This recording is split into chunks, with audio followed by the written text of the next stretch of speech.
Why? Hey, hey, hey. Hey, hey, hey, hey. Okay.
Hello?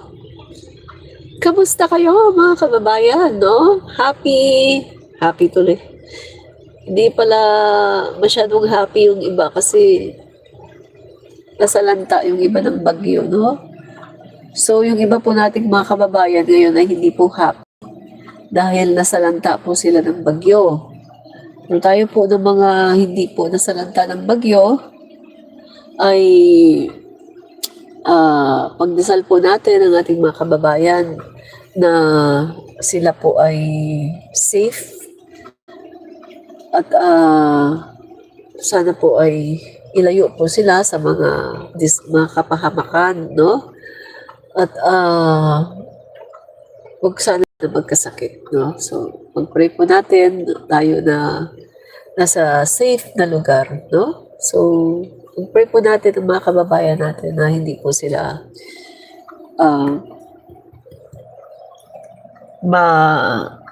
nasasalanta sila no, ng bagyo. Pero sana kahit na andyan yung bagyo, nasasalanta sila ngayon, wala po sa kanilang casualty, wala pong ganun, no? Sana po ay safe sila sa kanilang mga kinaroroonan ngayon.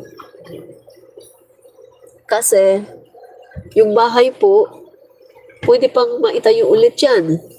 Pero pag yung buhay po ang nawala, ay wala na po talaga. Diba? Importante po ang buhay. Ang bahay, mababalik po yan. Pwedeng itayo. Pero ang buhay, kapag nawala na, wala na talaga. Diba?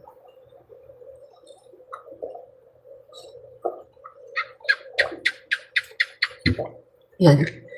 So, mainit na tubig ang iniinom ko. Hindi muna ako uminom ng malamig na tubig kasi 2 days ago na po na masama yung aking pakiramdam kasi ulanan po talaga ako nung pumunta ako sa event ni PBBM, no? So, how are you po? No? How are you, sister? Tapan Bomik, how are you too? And Leonardo Miranda, a hug from Brazil to you. Marami pong salamat, no? And Johnny Sins, good day. Good day din po sa inyo. Marami pong salamat. Hello. Salamat po sa pag-drop by, no?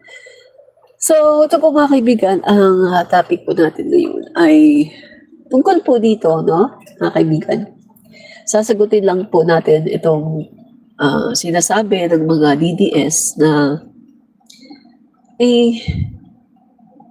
bakit daw 3 seats, no? Bakit daw 3 seats ng mga Romualdez, mga kaibigan, dito sa Congress, no?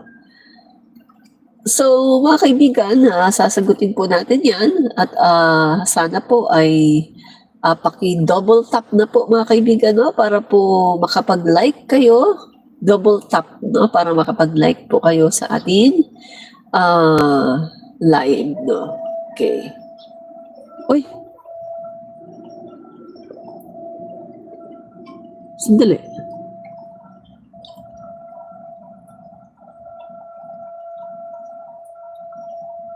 Tumutunog po yung tambuli.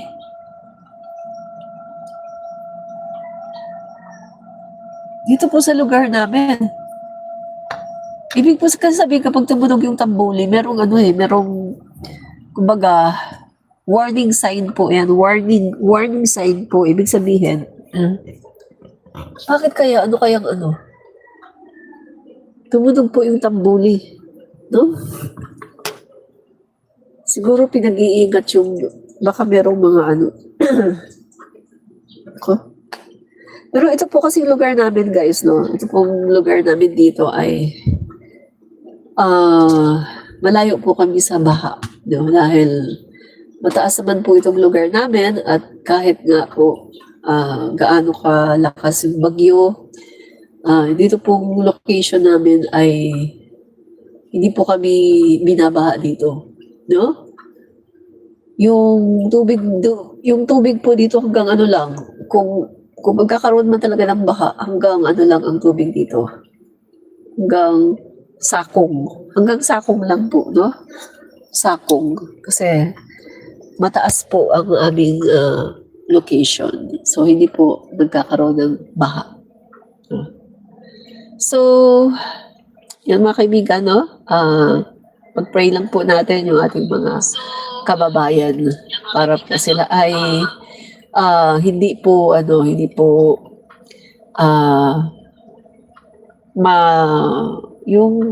hindi po sila magkaroon ng major disaster, no? Mga kaibigan. Okay. Okay, bago ang lahat mga kaibigan, let's offer prayer mga kaibigan. Mag-offer tayong prayer sa ating mga kababayan. At kung kayo po ay may pananampalataya sa Panginoon, no? Samahan niyo po ako, mag-offer po tayo ng prayer sa ating Panginoon, no? Sa Diyos na may likha ng kalangitan, ng langit at ng lupa, at sa Diyos na may likha sa atin. So, let's bow down our head and have a moment of silence para tayo po ay mag-offer ng prayer. Ama, sa pangalan ni Jesus, kami po ay sincere na lumalapit sa inyo sa hapong ito para sa aming mga kababayan.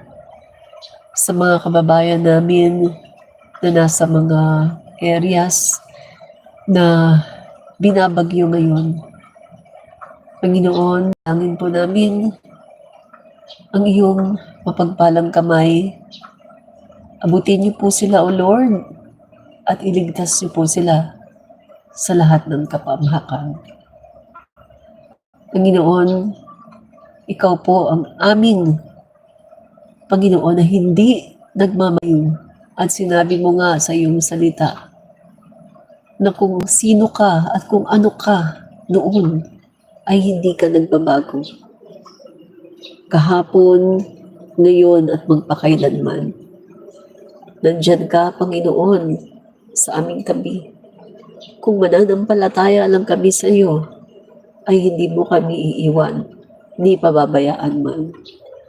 Panginoong Hesukristo, inilalagak po namin ang buong pananampalataya sa iyo. Dahil alam po namin na ikaw po ay nakakapag-communicate sa Ama upang hilingin ang kaligtasan ng aming mga kababayan na nasasalanta ngayon ng bagyo. Marami pong salamat, Panginoon. Ang dalangin ko po ang kagalingan maging sa aming mga kababayan na dahil sa bagyong ito at sa masamang klima ay nagkakaroon ng karamdaman. Katulad ko po, Panginoon, na 3 days na ako na masama ang pakiramdam at grabe ang aking sipon. Panginoon, Dalangin ko pong i-reach out niyo po ang aming mga kababayan at pagalingin niyo po sila. Ikaw po ang aming dakilang manggagamot. Hindi ka nagmamaliw. Maraming pong salamat, Ama. In advance, O God, kami ay nagpapasalamat sa iyong mapagpalang kamay at ang